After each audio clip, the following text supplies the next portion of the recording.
Welcome to Rework, a podcast by 37 Signals about the better way to work and run your business. I'm your host, Kimberly Rhodes, and as always, I'm joined by the co-founders of 37 Signals, Jason Fried and David Heinemeier Hansson.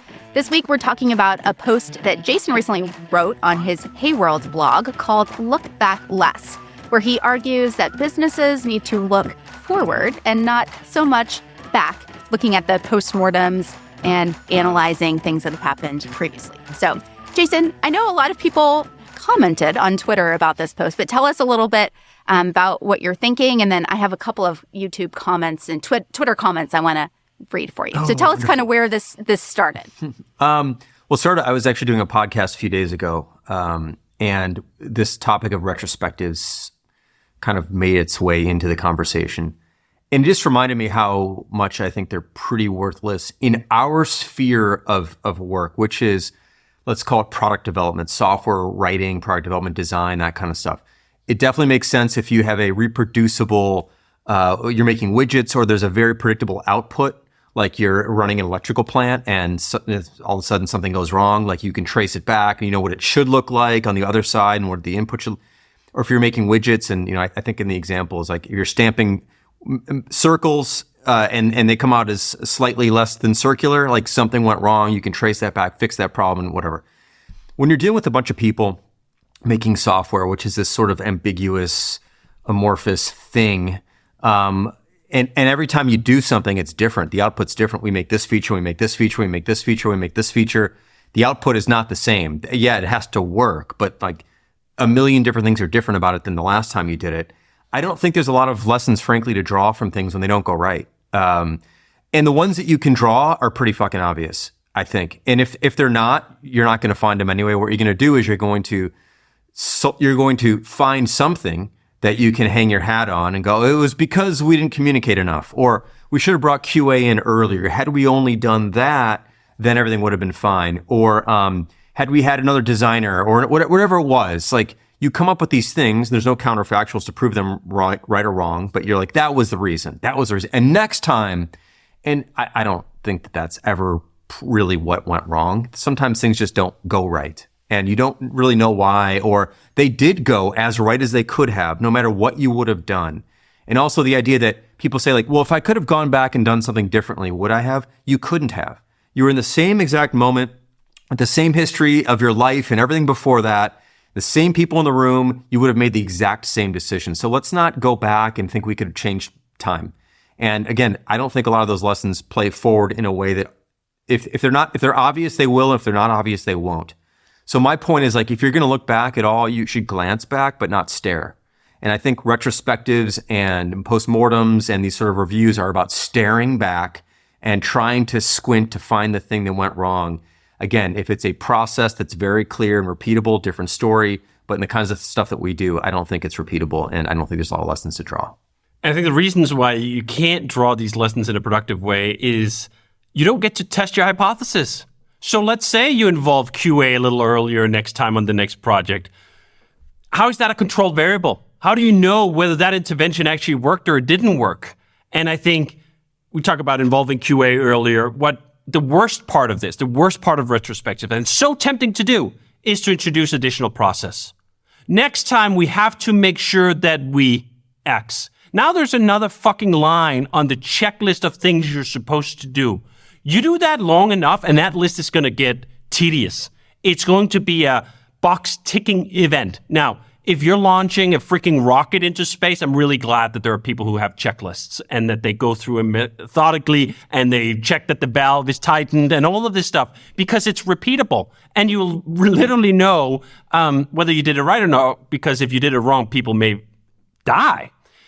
In product development, it's just not like that at all. You don't get to run the same experiment. You don't get to run the hypothesis, and more likely than not, you're going to do what feels like you should do something. Oh, not everything went well, so we got to do something, right? We can't just do the same thing again because then we're going to get the same outcome. No, you're not, because all the inputs are different. All the people are different. I think for us, we do retrospectives on things like outages. And it's usually around repeatable processes. It is things like we were supposed to switch over from this database to that database. There is actually a checklist, and it is a repeatable process. Then It's great. It's wonderful. What's funny about the other side of it is it actually took until Jason posted that post for me to really think back upon all the many postmortems and retrospectives we've done on product development and think, do you know what? I can't think of a single thing, not one goddamn insight that had come out of any of it. And we've been doing these for 10, 15 years, probably at least, where I go like, oh yeah, that was a good use of 2 hours worth of time. In fact, I think it's worse than useless. It is giving you the false idea that if you just analyze it well enough, as Jason said, you could have gone back and you could have gotten different outputs from those kind of insights. You know what?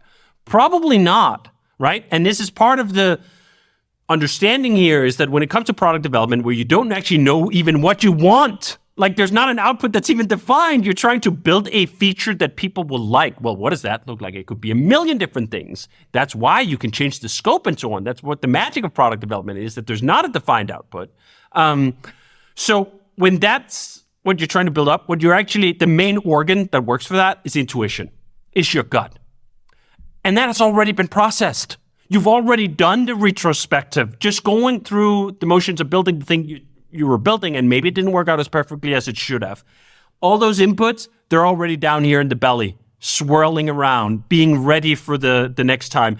And trying to fully articulate that wisdom is a complete fool's errand. You actually can't articulate it because it's all in these subtle weights. To me, I think, do you know what? This is one of the reasons why I think AI might actually be onto something here, because no one fucking understands how AI actually produces what it does, because it boils down to sort of a gut sense of what's the next token, what's the next word going to be on the basis of everything that I've read and know.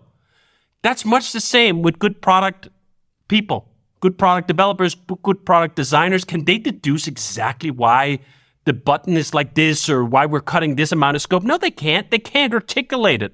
And if you force them to, they will come up with a bullshit story. It's funny. My next post I'm working on is all about everything's a judgment call.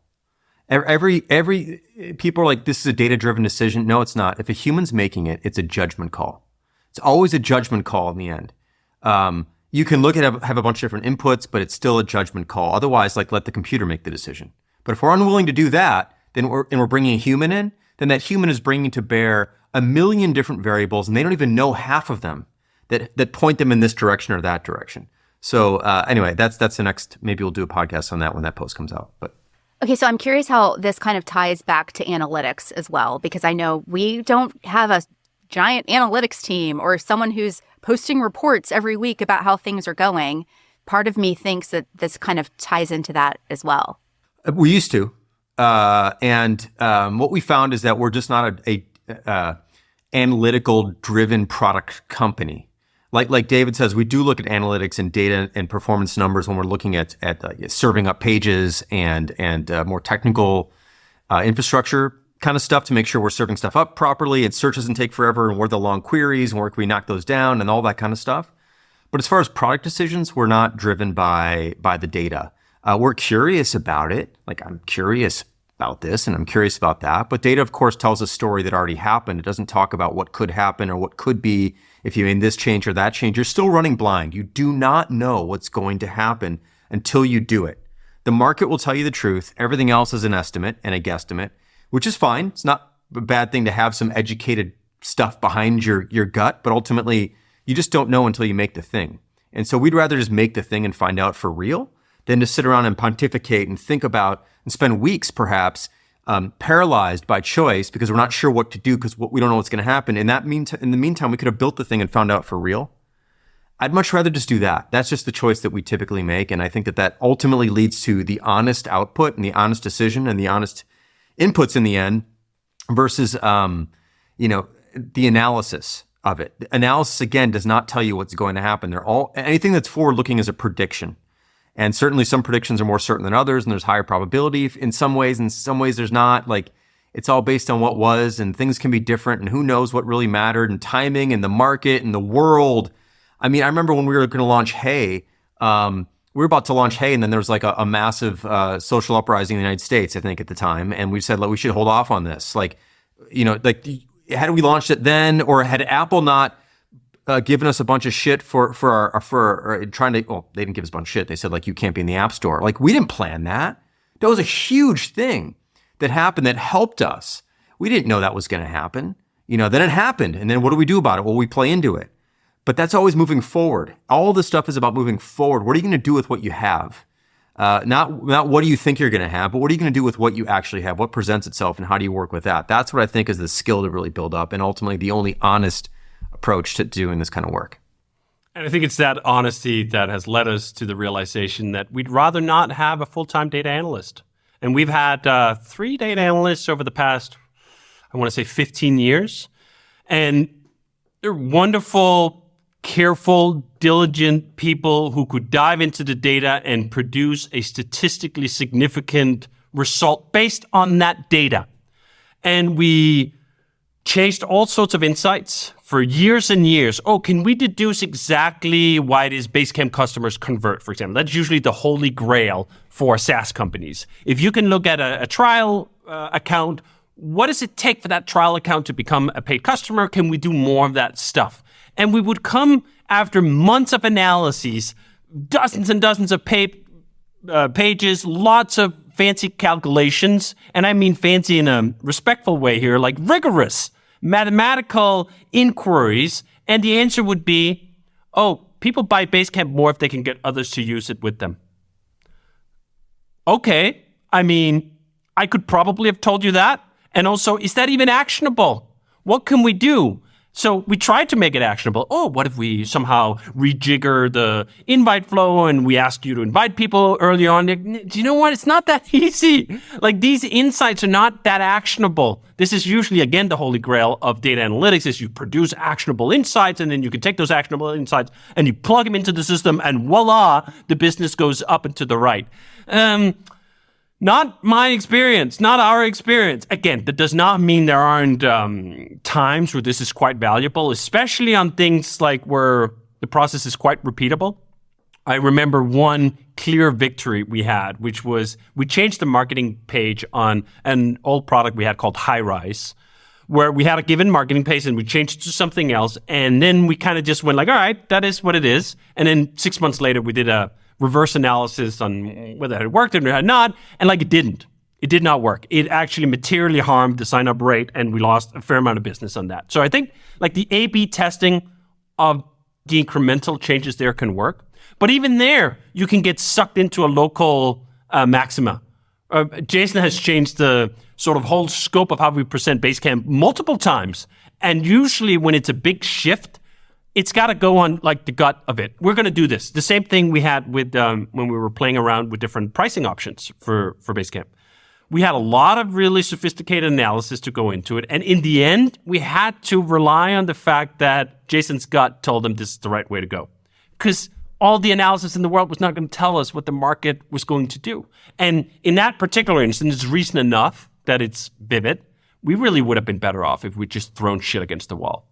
So this is one of those areas where if you have a function, if you have a full-time data analyst, you will feel obliged to do full-time data analysis, which in some cases perhaps is useful, and the repeatable processes, and we have a bunch of things like performance and da-da-da-da. Great. On these kind of things, where should the business go? Who should we target? How should we go about it? There are as many pitfalls as there are trampolines in terms of getting the business to the next point. And I think most people underestimate just how much it can slow down decision-making and how much of a false aura of certainty it can give you. And where I often see this is that when it's not your own skin in the game, when it's not a founder-led decision, people want data to back them up in such a way that they can say, do you know what? The data said, like, I'm not out on a limb here. I'm not going out on the board. You can't just like hold me personally accountable for the decision. This is why there's such power in having founder-led businesses. Because Jason can go like, I think this is the right move. Do I know for sure? No, I don't. If I'm wrong, my ass on the line. Who's going to fire me? Right? Like, that gives you the confidence and, to some extent, for a fancy word here, courage to try risky things. And that always has to be measured against like, okay, so that looks risky. Changing your entire pricing model on an existing product. What do we do with existing customers? Da-da-da-da. Yeah, there's risk in that. Do you know what there's also risk in? Doing fucking nothing. Staying the course. Traveling down a road that's going to lead to a dead end at some point. It's not like the fully analytical approach to life and business has this miraculously better outcome rate. Absolutely not. Most businesses that continue to innovate and do well, they are driven by people who will jump into the unknown. Go like, yeah, I don't know. We're going to find out. We're going to see what happens. And then hopefully I get enough chances to be right. And hopefully my gut is attuned enough with the market. And I don't exactly know how to articulate why it is I believe this is right or why this is a danger moment. I mean, this is one of those areas where the truth often comes out the day before launching. And it's